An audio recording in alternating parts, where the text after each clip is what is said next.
¿Cuántas veces puede una mujer reinventarse antes de que el mundo, o ella misma, decida que ya es suficiente? Elena Valcárcel, a sus 52 años, sentía que la vida le había puesto esa pregunta demasiadas veces, y casi siempre la respuesta había sido un portazo en la cara. La notificación sobre la mesa de la cocina, con el logo impersonal de la empresa de telemarketing, era solo el último de ellos. Lamentamos comunicarle que su contrato temporal no será renovado. El eufemismo apenas disfrazaba el despido. El pequeño apartamento en el barrio madrileño de Lavapiés, antes un refugio bohemio, ahora se sentía oscuro, una cueva donde el sol apenas se atrevía a entrar. Elena abrió la nevera, un yogur solitario, media cebolla y una tristeza rancia que parecía impregnarlo todo. Contó las monedas que le quedaban en el monedero. No llegaban ni para un café decente. Un fogonazo de memoria la transportó a otro tiempo, a otra vida. El olor a tierra mojada y a libros viejos de la pequeña librería Huerto que regentaba con Javier, su difunto esposo, en un rincón perdido de la sierra de Guadarrama. El sabor dulce de los tomates recién cogidos, la risa de Javier resonando entre las estanterías, el calor de una vida sencilla, pero tejida con amor y significado. Aquello parecía un sueño lejano, borrado por 8 años de viudez, deudas y una lucha constante por mantenerse a flote en la gran ciudad. La angustia, como una vieja conocida, le apretó el pecho. Semanas después, casi arrastrada por una antigua conocida con más contactos que escrúpulos, Elena se encontró en una recepción benéfica en un hotel de lujo cerca del Paseo de la Castellana. El murmullo de las conversaciones, el tintineo de las copas, los vestidos caros y las sonrisas ensayadas la hacían sentir como un pez fuera del agua. Un gorrión extraviado en un aviario de pavos reales. Fue entonces cuando don Ricardo de la Fuente, 65 años de elegancia discreta y una estudiada amabilidad, se fijó en ella. Quizás fue la sombra de melancolía en sus ojos castaños o la forma en que sostenía su copa de vino blanco como si fuera un ancla en medio de una tormenta. Conversaron. Él, un empresario de éxito en el sector inmobiliario, viudo desde hacía unos años, con una facilidad pasmosa para hacerla sentir escuchada. Elena, con la guardia baja por la desesperación y la soledad, insinuó vagamente su situación complicada. Don Ricardo pareció comprenderlo todo sin necesidad de más explicaciones. El cortejo fue breve, vertiginoso. Cenas en restaurantes donde los precios del menú superaban su antiguo sueldo mensual, pequeños regalos, un pañuelo de seda, un libro de arte encuadernado en piel, que llegaban con una nota manuscrita. Le habló de su soledad en la inmensa casa vacía desde que Amelia, su primera esposa, había fallecido. Elena se sentía abrumada, casi mareada por la tensión, pero también veía en él una tabla de salvación, un puerto seguro, tras una larga travesía por aguas turbulentas. Cuando le propuso matrimonio, apenas un mes después de conocerse, una imagen fugaz de su huerto en la sierra, de la tierra entre sus dedos, de la libertad sin adornos, cruzó su mente como una advertencia silenciosa. Pero la precariedad era un monstruo demasiado grande, y la promesa de seguridad, un canto de sirena demasiado dulce. Aceptó.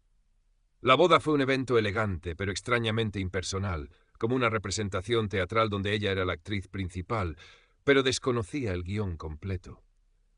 Se mudaron al chalet de don Ricardo en La Moraleja, una mole de arquitectura moderna y fría, con enormes ventanales que parecían escaparates y un jardín impecable, casi artificial, donde cada brizna de hierba estaba en su sitio. En un intento por hacer suyo un rincón, Elena colocó un pequeño jarrón con flores silvestres que había comprado en un puesto callejero.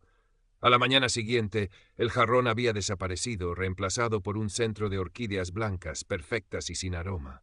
«Los decoradores ya se ocuparon de todo, querida», dijo don Ricardo con una sonrisa que no llegó a sus ojos calculadores. «La armonía es importante». La vida cotidiana se instaló con la sutileza de una anestesia. Don Ricardo controlaba cada aspecto, siempre bajo el manto de la preocupación o el buen gusto. «Ese vestido es más apropiado para tu edad y nuestra posición, Elena», sugería, señalando alguna prenda sobria y cara que él mismo había elegido.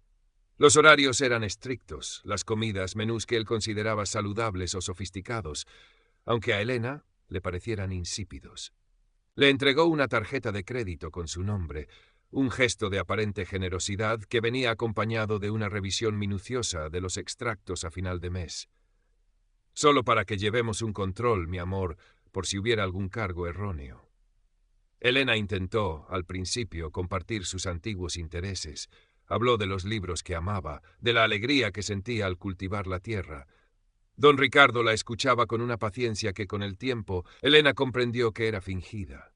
Luego desviaba la conversación o le sugería aficiones más adecuadas a su nuevo estatus, como unirse al comité organizador de alguna cena benéfica, siempre bajo su atenta supervisión, o tomar clases de historia del arte con un tutor privado que él mismo contrataría. Te abrirá la mente, querida, y tendrás temas de conversación interesantes para nuestros compromisos. El aislamiento fue progresivo, casi imperceptible al principio. Las pocas amigas que Elena conservaba de su vida anterior dejaron de llamar, o sus visitas se volvieron incómodas, interrumpidas por la presencia velada pero constante de don Ricardo, quien luego encontraría alguna pega sutil que ponerles. Esa amiga tuya, Carmen, parece un poco, ¿cómo decirlo?, demasiado vehemente. No sé si encaja bien en nuestro círculo. Pronto, el único círculo de Elena fue el de las amistades importantes de su marido. Empresarios, políticos de segunda fila, mujeres con rostros tensos por el botox y conversaciones vacías sobre viajes exóticos y propiedades. En esas reuniones, Elena se sentía como un objeto decorativo más, una pieza cuidadosamente elegida para completar el escenario de la vida de don Ricardo de la Fuente. Su voz se fue apagando, sus opiniones guardadas bajo llave en algún rincón de su mente. Un día, rebuscando unos documentos en el imponente escritorio de caoba del despacho de don Ricardo, una estancia que él raramente usaba, prefiriendo la oficina central de su conglomerado, Elena encontró una pequeña caja de madera de sándalo olvidada en un cajón inferior. Dentro, unas pocas pertenencias de doña Amelia, la primera esposa, un pequeño pañuelo de encaje amarillento, una medalla de una virgen desconocida y un diario. Las tapas eran de cuero ajado, y las páginas finas como papel de cebolla. Las entradas eran escasas, escritas con una caligrafía elegante pero temblorosa y espaciadas a lo largo de varios años. No había grandes revelaciones, solo una tristeza persistente, una sensación de encierro y anhelo de algo indefinido. Hoy el jardín parece más una jaula que un paraíso, había escrito Amelia un verano. Ricardo dice que tengo todo lo que una mujer podría desear. ¿Por qué entonces siento este vacío tan grande? Elena sintió un escalofrío recorrerle la espalda, una conexión inesperada y aterradora con aquella mujer desconocida cuyo fantasma parecía habitar aún los fríos pasillos del chalet. Guardó el diario como un secreto culpable. La primavera llegó a Madrid, pero en el jardín de La Moraleja las flores parecían obedecer a un calendario impuesto por los paisajistas. Elena, recordando los días en que sus manos se hundían en la tierra fértil de la sierra, sintió una necesidad casi física de cultivar algo, de ver la vida brotar bajo su cuidado. Compró a escondidas unas semillas de hierbas aromáticas y unas pequeñas macetas de terracota. Las instaló en un rincón discreto del balcón trasero de su dormitorio, un espacio que apenas se veía desde el jardín principal. Durante unas semanas, regar aquellas incipientes plantas de romero y tomillo se convirtió en su pequeño ritual secreto, una diminuta parcela de autonomía en un mundo cada vez más ajeno. Pero el secreto no duró. Un sábado por la mañana, don Ricardo la encontró en el balcón, con las manos manchadas de tierra. No gritó, no hubo reproches airados.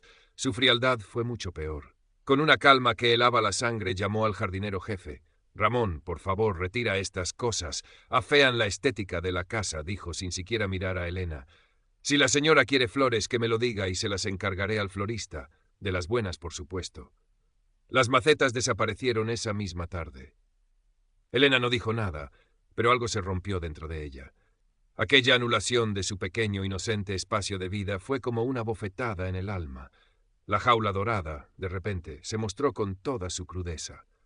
A partir de ese día, Elena comenzó a observar a don Ricardo con otros ojos, unos ojos despojados de la gratitud inicial y la esperanza autoimpuesta. Vio su necesidad compulsiva de control en cada detalle, desde la forma en que ordenaba los cojines del sofá hasta la manera en que corregía su pronunciación de alguna palabra en francés durante las cenas con invitados.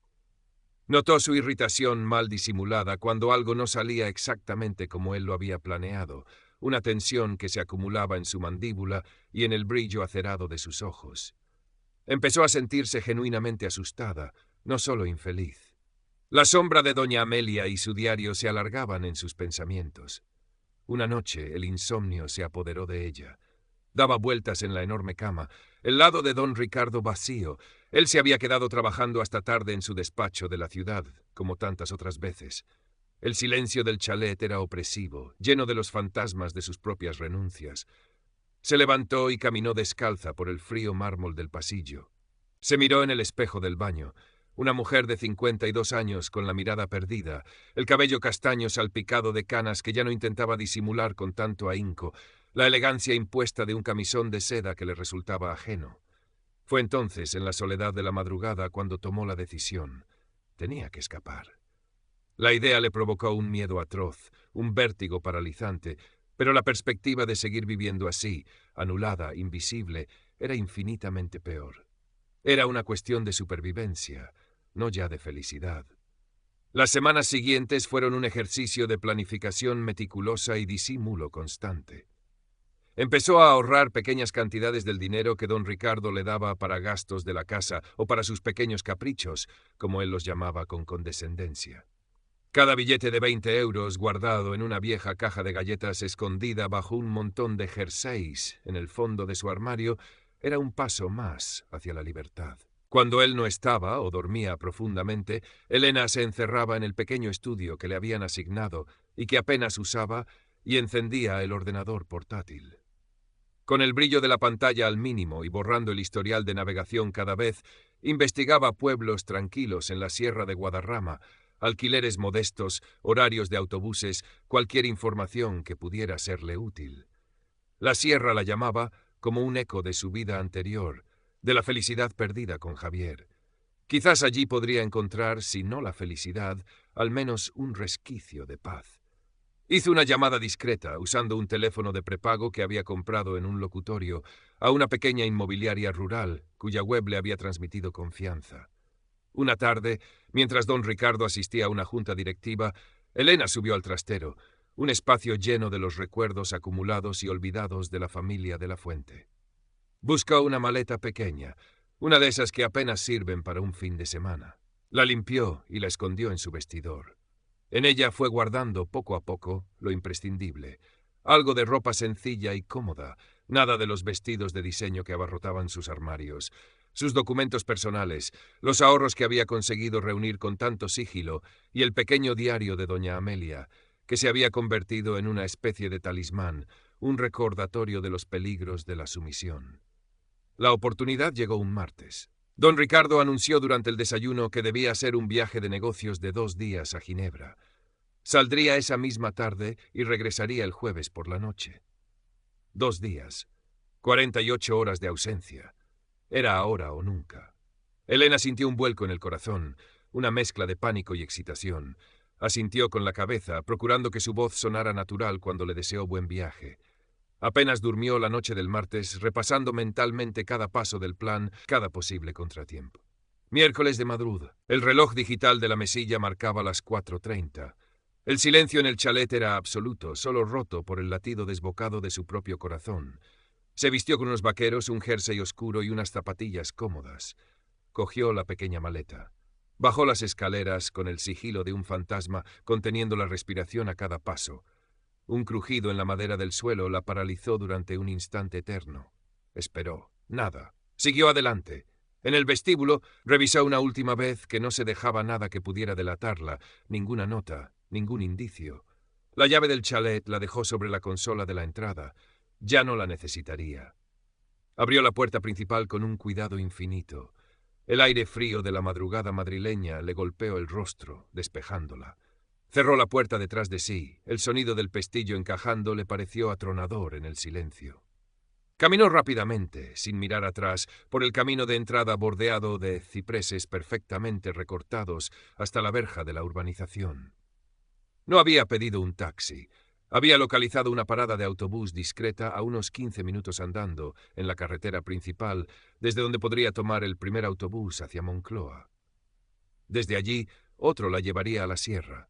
El viaje en autobús hacia Cercedilla, el pueblo que había elegido casi al azar por su encanto tranquilo y sus recuerdos lejanos de alguna excursión con Javier, fue una mezcla de terror y una creciente sensación de irrealidad. Cada vez que el autobús paraba, temía ver aparecer el coche de don Ricardo o alguno de sus empleados. ¿Y si él había adelantado su regreso? ¿Y si alguien la había visto salir y le había avisado? Miraba constantemente por la ventanilla, como si esperara ver perseguidores en cada esquina. Pero a medida que el paisaje urbano de Madrid daba paso a las primeras estribaciones de la sierra, una extraña calma comenzó a invadirla, mezclada con la adrenalina.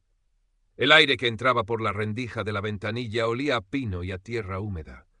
Olía a libertad. Llegó a Cercedilla a media mañana. El pueblo estaba tranquilo, envuelto en la neblina matutina.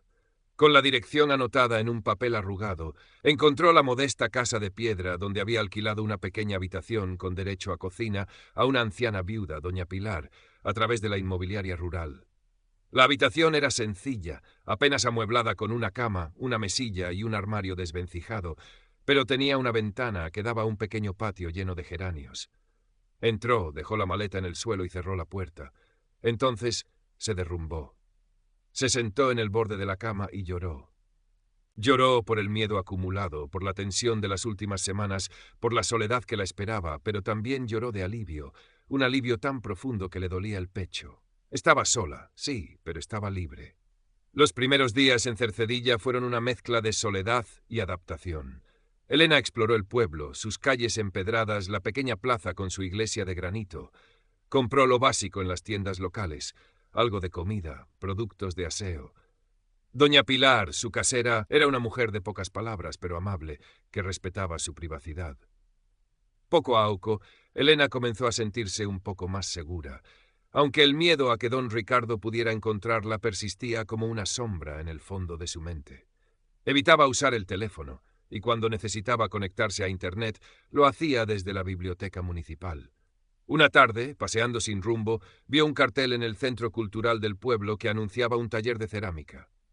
Siempre le había atraído la idea de trabajar con el barro, de crear algo con sus propias manos. Se inscribió. Allí conoció a Sofía Méndez. Sofía era unos 10 años más joven que Elena, divorciada, con una risa fácil y una energía contagiosa. Regentaba una pequeña floristería en la calle principal que también funcionaba como taller de arreglos florales y pequeños objetos de artesanía. Conectaron casi de inmediato. Elena no le contó toda su historia, solo fragmentos. La necesidad de un cambio de vida, de escapar de una situación opresiva en Madrid. Sofía no hizo preguntas indiscretas, simplemente le ofreció su amistad y un apoyo incondicional. «Aquí en la sierra el aire es más limpio, Elena», le dijo un día mientras tomaban un café. «Limpia los pulmones y también el alma». Pasaron los meses. Con la ayuda y el ánimo de Sofía, Elena empezó a cultivar un pequeño huerto en macetas en el patio de doña Pilar. Tomates cherry, pimientos, hierbas aromáticas. La tierra entre sus dedos de nuevo, el milagro de ver crecer las plantas le devolvieron una alegría sencilla y profunda que creía olvidada. Algunas de sus hortalizas o las pequeñas coquedamas que aprendió a hacer en el taller de Sofía comenzaron a venderse en la floristería o en el mercado local de los domingos. No ganaba mucho, apenas para cubrir sus gastos y ahorrar un poquito, pero cada moneda era suya, ganada con su esfuerzo, con su recuperada autonomía. Retomó la lectura con avidez, devorando los libros que sacaba de la biblioteca. Los fines de semana hacía largas caminatas por los senderos de la montaña, respirando el aire puro, sintiendo el sol en la cara. Un día, mientras regaba sus tomates, sonó su viejo móvil, el que había mantenido en silencio durante meses. Un número desconocido. Dudó, pero algo la impulsó a contestar. Elena. La voz de don Ricardo era inconfundible, fría, cortante, con ese tono de autoridad que antes la paralizaba. Sintió un escalofrío, pero también una extraña calma. «Sí, soy yo», respondió, su propia voz sorprendentemente firme. Hubo un silencio tenso. Luego él continuó como si nada hubiera pasado, como si estuviera hablando con una empleada díscola. «¿Se puede saber dónde te has metido? Llevo meses buscándote. Esta tontería ya ha durado demasiado. Vuelve a casa inmediatamente. Tenemos que hablar». No había ni una pizca de preocupación en su voz, solo exigencia. La arrogancia del hombre acostumbrado a que su voluntad fuera ley. Elena cerró los ojos un instante. Recordó la frialdad del mármol bajo sus pies, el peso de la soledad en aquella casa inmensa, la anulación constante. Abrió los ojos. Vio sus manos manchadas de tierra, las pequeñas plantas creciendo vigorosas a su alrededor, el sol de la sierra iluminando el patio. «No, Ricardo», dijo, y esta vez su voz no tembló. «No voy a volver. Esta es mi vida ahora. He elegido».